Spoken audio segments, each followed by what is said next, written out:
আজকে সাডেন একটা প্ল্যান করে শপিংয়ের উদ্দেশ্যে বেরিয়ে পড়লাম আমি পায়রাডাঙ্গা। তো দেখো আমি পায়রাডাঙ্গায় পৌঁছে গেছি, আর একটু বসে ঢংচং করছিলাম, একটু অপেক্ষা করছিলাম। এই যে এখানে আমি নিজেকে বারবার দেখছিলাম।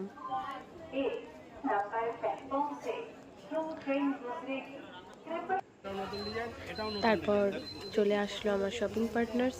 আচ্ছা, এখানে অনেক কিছু শপিং তার আগে করা হয়েছে যেগুলো দেখানো হয়নি। এখানে কিছু চুড়ি, গয়নাগাড়ি, জুয়েলার্স, আর এইখানে পেয়েছি আমি চকলেট। দেন এখানে আমি জিজ্ঞেস করছিলাম যে শপিং করার অনুভূতিটা কেমন, কারণ আমি আজকে ফার্স্ট টাইম বেরিয়েছিলাম পুজোর উপলক্ষে, আমার বেরোনোই হয়ে ওঠে না। তো আজকে বেরিয়েছিলাম, দেন আমরা একটু পৌঁছে গেছিলাম খাবার ওখানে। তো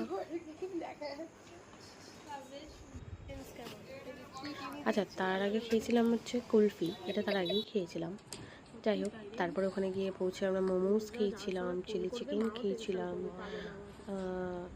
ফ্রাইড রাইস খেয়েছিলাম, অনেক কিছু। আর এই একটা প্লেট মোমোর তো দুটো কেমন লাগলো ক্যান্ডিডেট। ব্লগটা এই যে, আর এই জানিও। যে আমার টাটা, মা। Bye bye. কেমন ছিল মোমো?